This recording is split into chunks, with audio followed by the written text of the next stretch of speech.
안녕하세요. 부동산에 관한 한 여러분의 베프가 되고 싶은 공인중개사 김혜주입니다.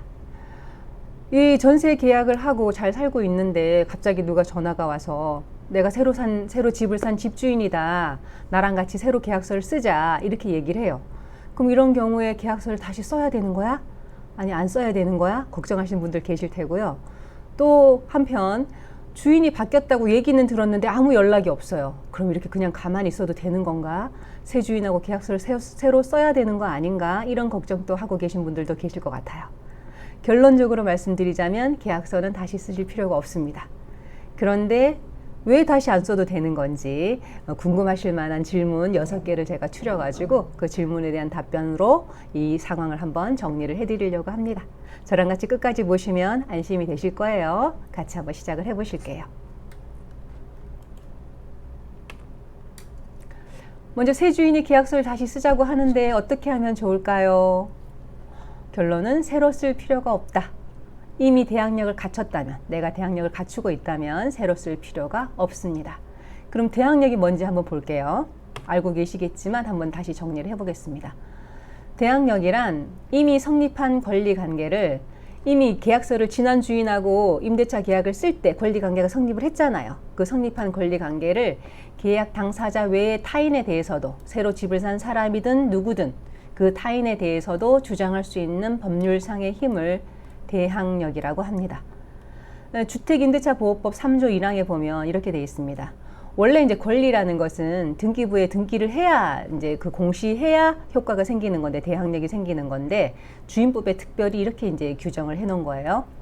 임대차는 그 등기가 없는 경우에도 임차인이 주택의 인도와 주민등록을 마친 때에는 그 다음 날부터 제3자에 대하여 효력이 생긴다.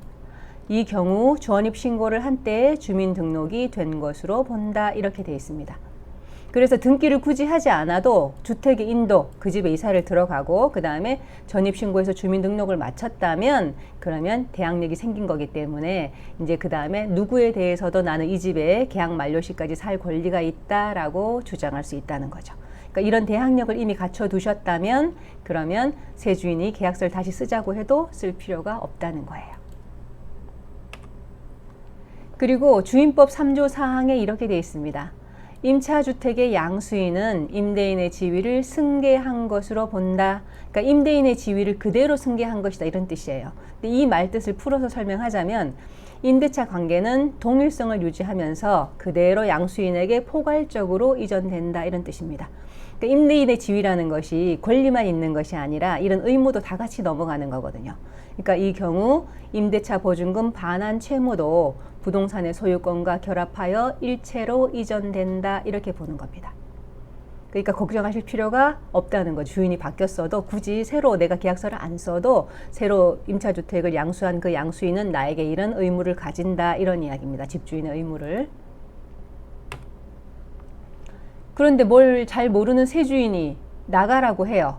자기가 살겠다고. 새 주인이 나가라고 한다면 계약 만기 시까지 거주할 수 있다고 주장하면 됩니다. 그러니까 이미 대항력을 갖췄다면 아까 그 주민등록과 그 주택의 인도 이사를 갖췄다면 그러면 나는 계약 만기 시까지 거주할 수 있어요. 무슨 말도 안 되는 소리예요. 이렇게 얘기하시면 됩니다. 그럼 계약 만료 후 전세 보증금은 누구에게 받을까요? 새 주인에게 받으면 됩니다. 아까 보셨잖아요. 그 임차 보증금 반환 채무까지 임대 보증금 반환 채무까지 그 사람에게 다 이전되는 거니까 그 새 주인에게 받으면 됩니다.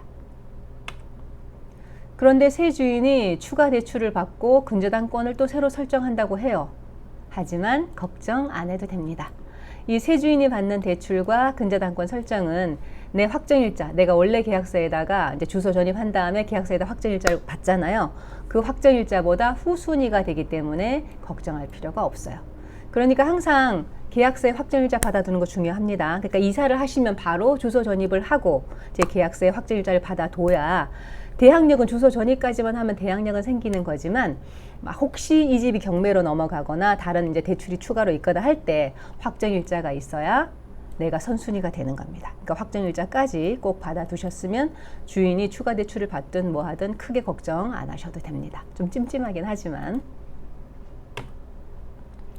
그러면 새 주인에게도 계약갱신 청구권 사용이 가능한가요? 예, 사용 가능합니다. 내가 아직 한 번도 안 썼다면 이번에 한번 쓰시면 됩니다.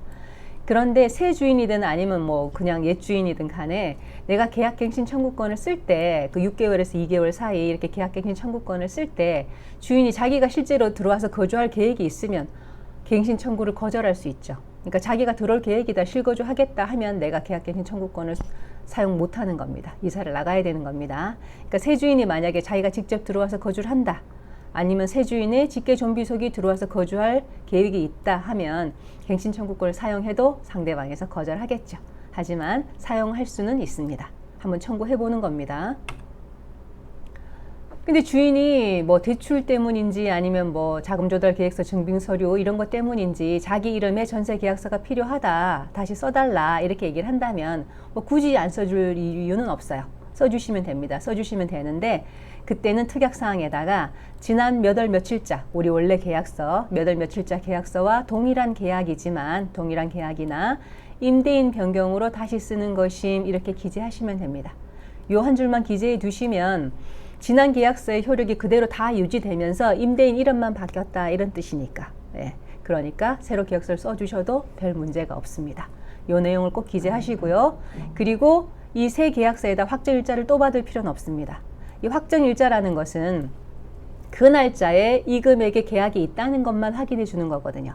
그러니까 우리가 원래 날짜에 그 계약서의 확정일자를 받아뒀으면 그 금액만큼 이미 보장을 받은 거기 때문에 새 계약서를 또 확정일자 받을 필요 없습니다. 그리고 이 두 계약서가 이렇게 연동되는 거잖아요. 동기화되어 있는 거잖아요. 그러니까 두 계약서는 항상 같이 보관하셔야 됩니다.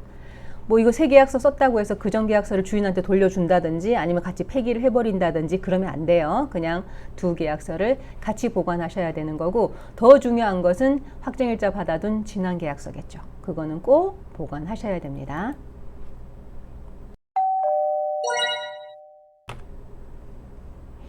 오늘 정리한 내용을 한마디로 요약한다면 집주인이 바뀌었다고 해도 내가 대항력을 갖췄다면 계약서를 다시 쓸 필요도 없고 걱정할 필요도 없습니다.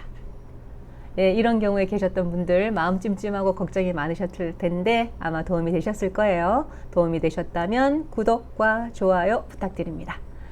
예, 지금까지 부동산에 관한 한 여러분의 베프가 되고 싶은 공인중개사 김혜주였습니다. 감사합니다.